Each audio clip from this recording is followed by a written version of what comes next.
যদি 2893 hashtag dollar চিহ্ন, দুটি চিহ্ন দেওয়া আছে, সংখ্যাটি 8 এবং 5 দ্বারা বিভাজ্য হয়, তাহলে হ্যাশট্যাগ এবং ডলার এই চিহ্নের সংখ্যাগুলির কোনটি হতে পারে?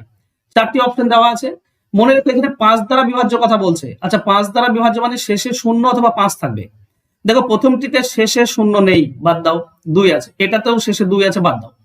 এটা শেষে 0 আছে, এটা শেষে 0 আছে, মানে এই অপশন দুটির মধ্যে একটা হবে। তাহলে আমি যে কোনো একটা বসিয়ে দাও। দেওয়া আছে কি 2893, যদি তুমি অপশন সি নাও তাহলে দুটি 0 হয়ে যাবে। আবার 2893 যদি অপশন ডি নাও তাহলে প্রথমে হবে 2, তারপর হবে 0। এবার শেষে 0 আছে মানে এটাও 5 দিয়ে যায়, এটাও 5 দিয়ে যায়, কোনো সমস্যা নেই। এবার 8 দিয়ে যায়। 8 দিয়ে বিভাজ্যতার নিয়ম কি না, শেষ 3টি 8 দিয়ে যেতে হবে, শেষ 3টি। দেখো এটা দেখতে পাচ্ছ 320, একে 8 দিয়ে ভাগ করা যায় 320 কে, তাই না?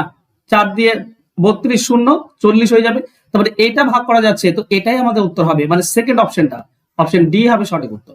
এটাকে 8 দিয়ে ভাগ করা যায় না, 300 কে 8 দিয়ে ভাগ করা যায় না, এটাই যাই, তো এটাই পুরোটা 8 দিয়েও ভাগ করা যাবে এবং 5 দিয়ে তো ভাগ করা যাবেই।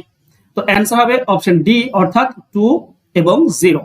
আশা করছি বুঝতে পেরেছো। যদি ভালো লাগে তো অবশ্যই লাইক কমেন্ট শেয়ার করো। ধন্যবাদ।